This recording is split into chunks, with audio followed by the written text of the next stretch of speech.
Welcome back to Myth, Legends, and Truths. And today we're going to talk about a guy that died one of the most horrible deaths in all of history.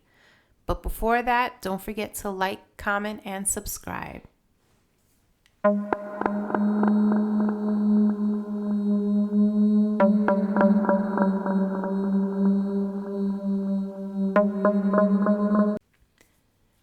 History is filled with nauseatingly horrendous deaths that would bring tears to the eyes of most people.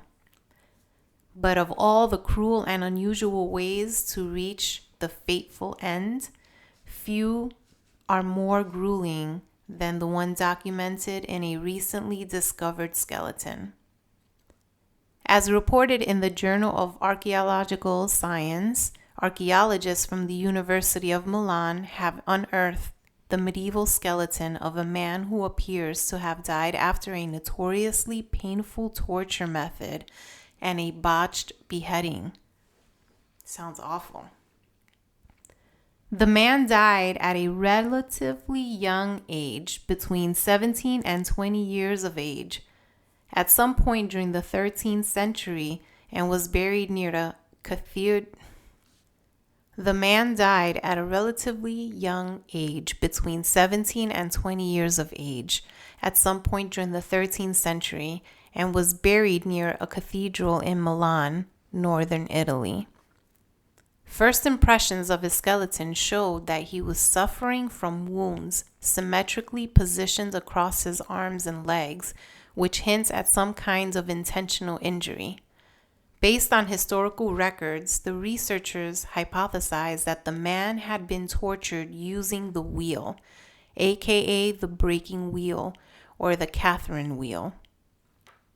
For those blissfully unaware of the wheel, it was a torture device used for public execution throughout much of European history until the start of the early modern era. Accounts of how this device was used differs depending on time and place, but it generally involved the methodical smashing and snapping of limbs, followed by inflicting further wheel-based trauma. In some accounts, tortures start by dropping the heavy wooden wheel onto people's limbs, starting on the shin bones and working their way up.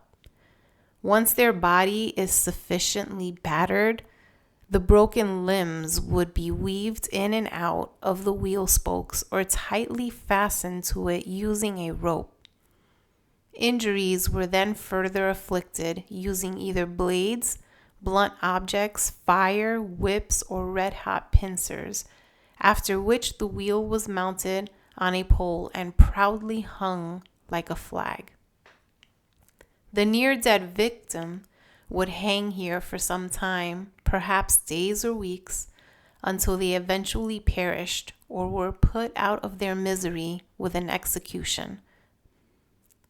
The grueling torture technique was most often used against those accused of heinous crimes, but in northern Italy, where this body was found, this kind of torture was usually reserved for persons suspected of being plague spreaders. The victim of the wheel could have been considered as different by his contemporaries, and possibly this discrimination may have been the cause of his final conviction, as he could have been sacrificed being a freak by an angry crowd as a plague spreader, the researchers write. As if this wasn't enough, forensic analysis of his skeleton discovered also revealed unusual linear fractures at the cranial base of his skull. This was most likely, the researchers say, the result of a sharp force trauma from a heavy weapon during a clumsy decapitation. If this hypothesis of the wheel torture is on the money, the researchers will have documented the first archaeological evidence of a human being tortured by the wheel, certainly in medieval northern Italy, if not the world. One thing is more certain: this unfortunate soul did not have an enjoyable final few days on earth.